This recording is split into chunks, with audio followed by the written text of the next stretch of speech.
Hi, this is Jason with Pearce Scapes Landscaping. We're on site in Hockley, Texas today, working on a job. We've been out here for a few days now. What's unique about this job is it has a certain flair of a lot of things that we do at Pearce Scapes.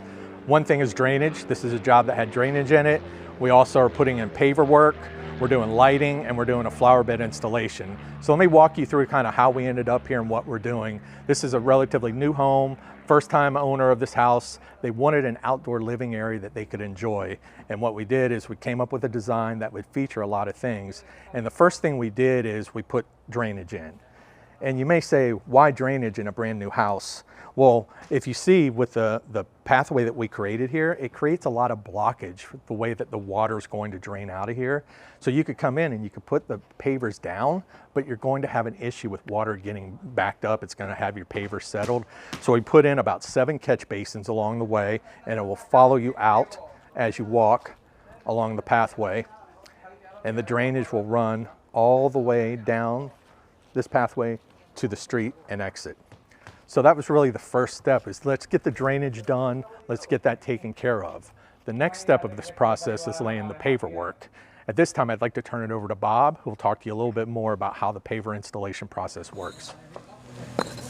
So what we do first is we mark out the paver line with marking paint so the crew knows where to start and where to finish. Take all the grass, and then what we do next is we put crushed granite down and a little bit of sand. The biggest problem I find that pavers aren't working correctly is people put too much sand down because sand tends to move.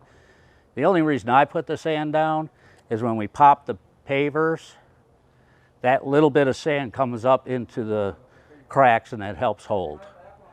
So that's what the sand's for. Then after it's all put down, cut, we use what they call a poly sand, which has a little bit of adhesive to it so it doesn't move either. And then we take cement and we make a band all the way around the paver area so that doesn't move. And fairly simple, but it's a lot of labor, it's a lot of intense labor. When we put the finishing touches on this paver work, there'll be a concrete band that will go on the outside that will solidify so the pavers aren't moving in and out. Once we finish with the paver work, we can then transition to the landscaping work that we're going to be doing here. You can see there's a bed back here. We're going to take out some of these plants. I think a magnolia is going in this corner. That's where I mentioned we're going to be doing some landscape lighting. We'll have an uplight on this magnolia tree. We'll have an uplight back on another tree that we're putting in along the fence line. Also, you'll notice over by the generator, we built this trellis. This is not a trellis that is purchased off of Amazon or bought at Home Depot. This is a trellis that we bought the lumber on. We did all the work. This will be a privacy screen that we'll put some ivy on, and that ivy will block the generator from being seen. We'll also put river rock in there to have a nice base around the generator. So now we're looking at some of the flower beds that we're going to take care of. This was an existing flower bed that was here before we started work. What you'll notice, the hydrangeas look a little sad. These hydrangeas are getting a ton of afternoon sun. Hydrangeas do not do well in a sunny environment. But what we're going to be able to do is put some plants in here that will thrive in afternoon sun. We're going to take these hydrangeas, and there's a spot on the side yard with a lot of shade where we're going to get those replanted, and I suspect that they'll thrive in a shady area. So that's going to be one of our flower bed changes that we make. Here, where I'm standing on right now, is the finish of the hardscaping. This is where it's going to terminate. The plan that the customers are going to have here is they're going to have a little sitting area. I think they're going to get a large umbrella that they can put over, another area that they can sit and now enjoy their outside area.